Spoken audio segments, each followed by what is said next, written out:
listening to Real Guy Radio. How many pro wrestling news websites do you visit to get your daily news? 3, 4, maybe 5? Do yourself a favor and make that number 1.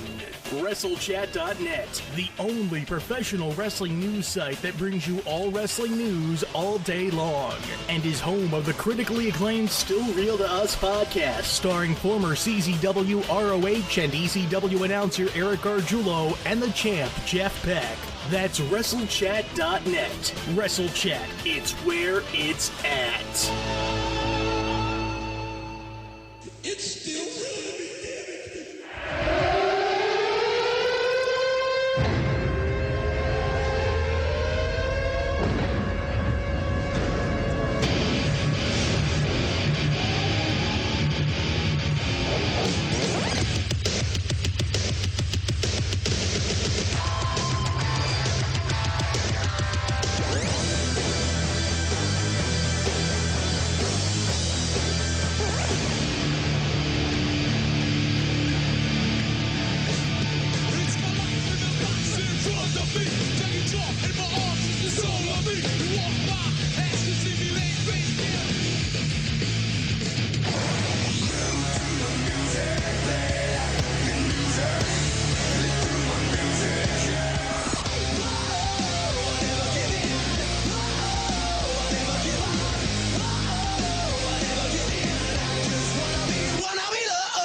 Welcome, everyone. Welcome to this week's edition of the Still Real to Us Show for December 15th, 2011, episode number 96. Getting closer and closer to that 100th episode of the Still Real to Us Show. I am the champ, Jeff Peck, and everybody join together and welcome me back. By the way, this is the first time in his new home back to the Still Real to Us Show, the one and only Eric Gargiulo. Eric, how are we, buddy? Oh, I'm doing great, man. I am in the bunker. I've set up a little bunker here in my new office space, specifically for the podcast, and I'm here. I'm psyched. I'm ready to go. It's been a while. It feels like it's been 100 shows since we last spoke. Yeah, I think the last time Eric and I did a show together was, in all terms of what you guys know, would be Thanksgiving. So we recorded 2 shows the week before. So it's been a good month since you and I have chatted, and a lot's been going on with you. Eric and I were talking before the show about settling into your new home and Yes. everything, the process that goes into that. Basically, it would be boring radio for anybody that's a wrestling fan. But, Yes. you know, it's the real world, and that's what we like to do. You know, I was thinking to myself as the intro was playing, Eric could really write a book on this year alone. This is a man who has gotten married, has a child on the way, and has bought a house. You could literally now give advice to any up-and-coming males out there that are looking to start a family, buy a home, and tell it all. A tell-all book by Eric Gargiulo. Yeah, it's kind of scary, you know. It's sometimes sometimes it's funny. My wife and I, we always joke with each other whenever we go to like an event or something where we see, you know, friends or family or people we haven't seen in a while, and they come up to us and they say congratulations. We look at each other because we're not exactly sure what they're congratulating us on. we usually say, well, is this the kid or the house or the marriage? So yeah, it's you know what, Jeff? I just thought to myself, 2011 is going to be it. Never have to get married again. Never have to have another kid again. Never have to buy another house again. I joke about all that, but yeah, it's been a hell of a year. It's been awesome. I mean, far and away the greatest year of my life. Well, next to my last Cage of Death appearance, of course. But you know, it's just far and away the greatest year of my life. I mean, you put so much stuff into perspective, and I'm not going to bore the wrestling fans here, but just on a human level.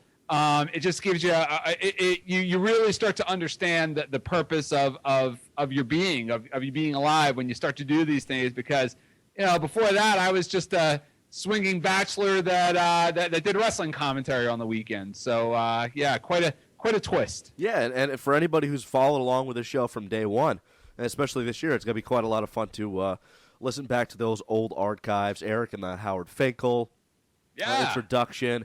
Eric taking time off for the wedding, honeymoon, all the stuff here, the kid announcement, and the house now, the first show there. And it's been a pretty big year for you, man. So congratulations to you and your lovely wife. When you when you do write that book, though, the introduction has to be from Luke Hawx. Oh, absolutely. I mean, Jeff, in all honesty, I was just looking for some time off from the Still Real to Us show. I didn't really know how I was going to be able to pass the mustard there. So I thought, well, you can't tell me no if I'm going to buy a house. And you can't tell me no if I'm going to have a kid. And you can't tell me no if I'm going to go on the honeymoon or plan the wedding.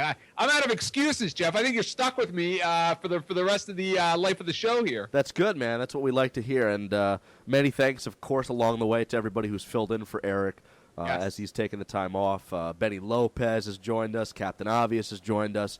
So it's good to have talk to those guys on a weekly basis and also have Eric back in the show here. We were talking about before the show. I want to get this out of the way because I tested TalkShoe. For anybody who doesn't know yet, our 100th episode, January 12th, 2012, at 7:30 p.m. Eastern. Eric and I go live for the very first time. It'll be up on TalkShoe. The link is over at the Still Real to Show fan page on Facebook.